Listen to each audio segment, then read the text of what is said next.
번째 질문 들어가 보겠습니다. 이재명 대표는 왜 그랬을까?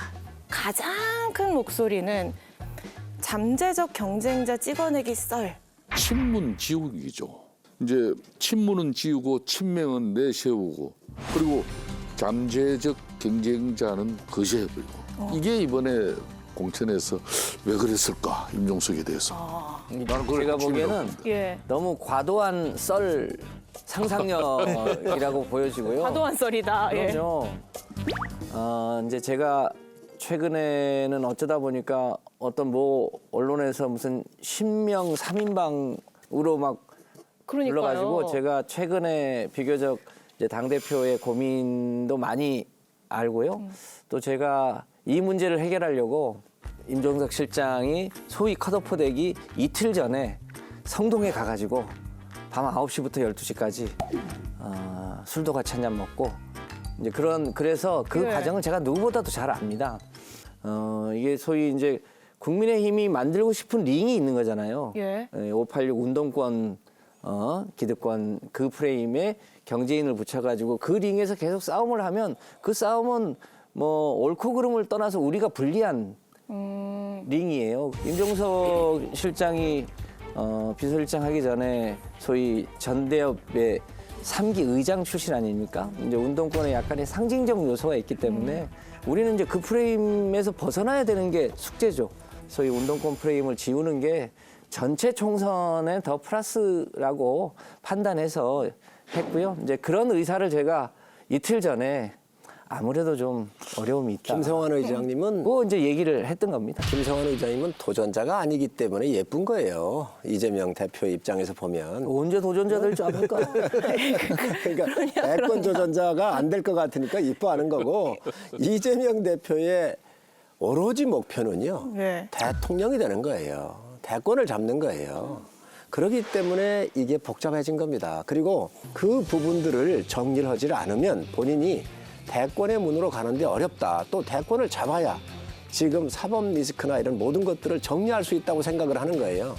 여기에 걸림돌을 지금 제가 하고 있는 겁니다. 참 제가 임종석 실장한테 이런 이야기하면 죄송한데 사실 임종석 실장이 잠재적 경쟁자라고 보기 힘듭니다. 솔직히 말씀드리면은 제가 보기에는 전해철 의원이나 박강원 의원 이런 분들 섭섭하실 것 같아요. 사실 이 두 분이 친문의 핵심인 거고요. 사실상 글쎄요, 임종석 실장이 힘이 더 셌는지 뭐 전해철 의원이 힘이 더 셌는지 문재인 정부 때 제가 알 수는 없습니다만은 지금 많은 의원들과 어떤 이 세력을 형성하고 있는 친문의 수장은 명백히 전해철 의원이죠.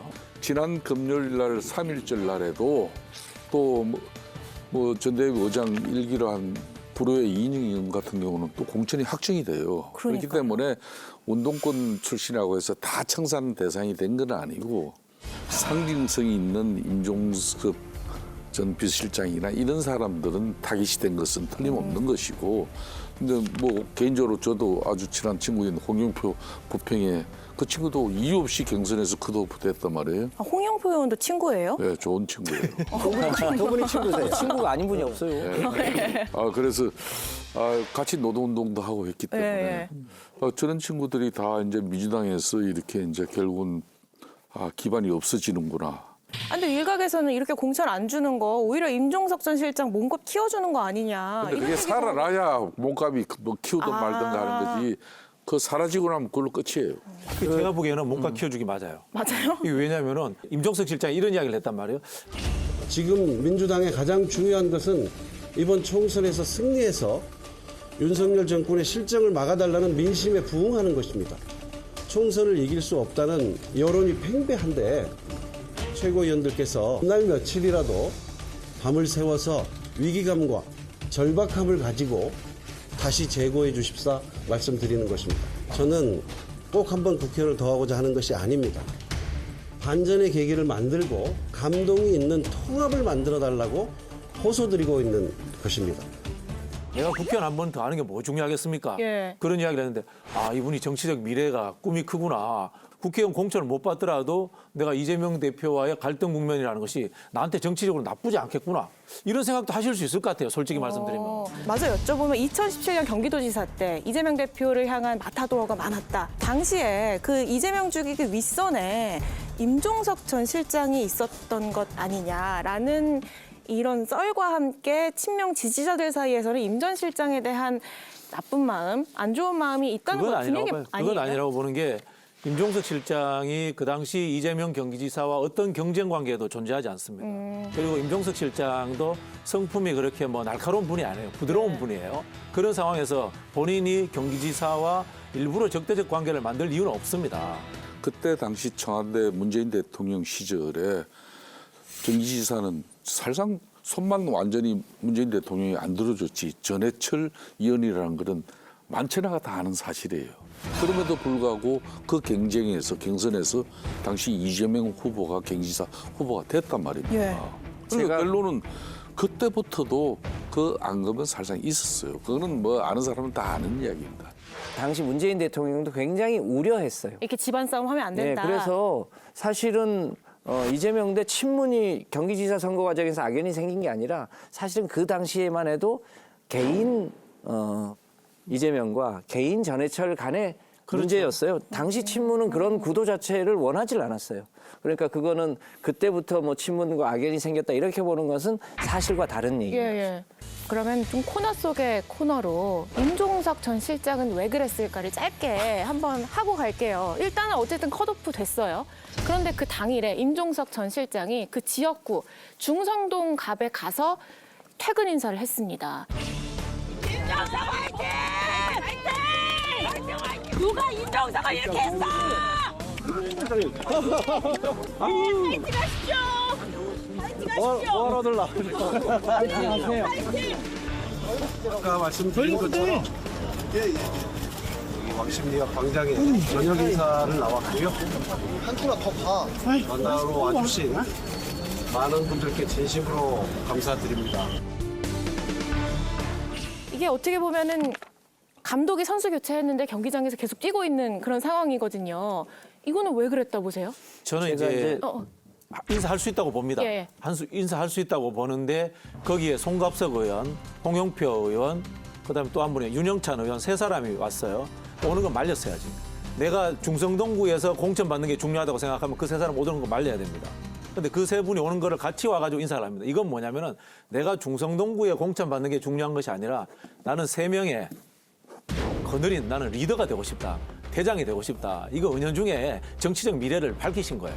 사실상 전현희 전 국민권익위원장을 갖다 이미 그날 공천을 해버렸잖아요. 전날. 예. 며칠 전에 했는데도 불구하고 본인이 왕십리 역에서 퇴근 인사를 한다.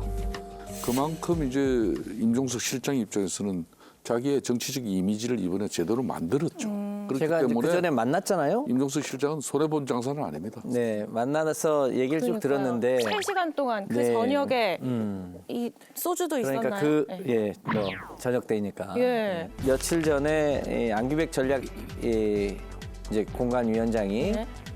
송파 갑으로 가면 좋겠다고 이제 제안을 했는데 임종석 실장이 이제 거기로 가기 어렵다고 얘기를 한 바 있잖아요. 예. 그 과정에 대한 얘기를 하더라고요. 그러면서 하는 얘기가 이제 당에서 송파 갑으로 가라고 하니까 성동구에 있는 당원들이 동요를 하기 시작하더라는 거예요. 그래서 자기가 그 당원들에게 메시지를 내서 나는 다른 지역으로는 가지 않겠다. 그러니까 이 지역에서 내 역할을 충분하게 하겠다. 이렇게 네.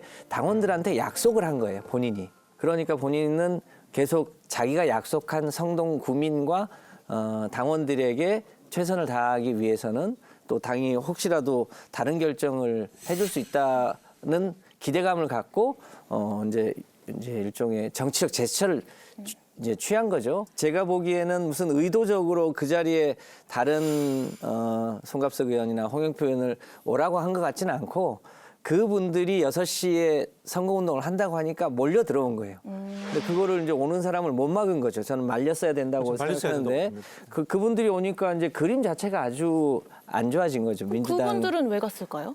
과거 국민의힘의 친박연대와 같은 그런 단체를 만들어 보고 싶은데 그 중심에 이제 임종석 의장이 일종의 상징의 역할을 해주기를 바라는 마음이 있어서 그 자리에 갔던 것으로 보여져요. 본인이 이재명의 대항마는 내가 될 수밖에 없고 친문의 부활의 상징성은 나로부터 시작할 수밖에 없다. 이 생각을 알고 있고 분명히 이 공천은 끝난 거기 때문에 뒤집어질 수가 없잖아요.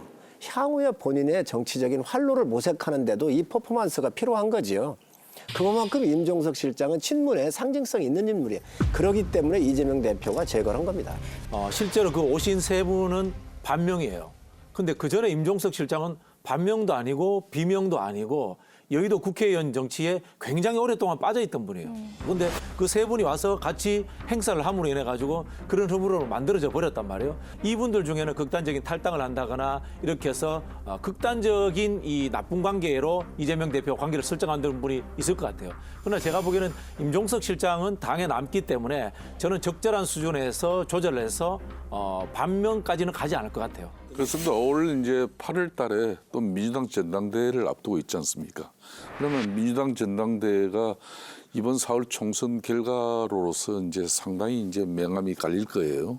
이미 작년 12월 달에 성남의 윤영찬 의원이 이제 뭐 컷오프 그런 뭐 예. 이야기가 돼가지고 탈당하려고 할 때 그걸 만류하면서 8월 달 전당대회 때 우리가 같이 힘을 합쳐서 우리가 다시 한번 서보자. 이런 이야기가 이재명 대표 주변의 사람들이 이재명 당대표에게 이야기가 되고 이재명 대표가 아주 막 대극노를 했다는 거 아닙니까? 팩트예요? 그런 이야기 제가 좀 들은 이야기가 있어요. 아니 뭐 부정하려면 부정할 수도 좋고. 예. 근데 그 없던 이야기를 제가 하는 건 아니니까. 예. 본인의 정치적 미래를 위해서는 내가 헌신과 희생을 통해서 이번에 민주당 총선에서 기여하는 그런 모습으로 자기를 마무리하는 거예요. 그렇게 함으로써 잠재적 당권 주자가 되는 겁니다. 왜?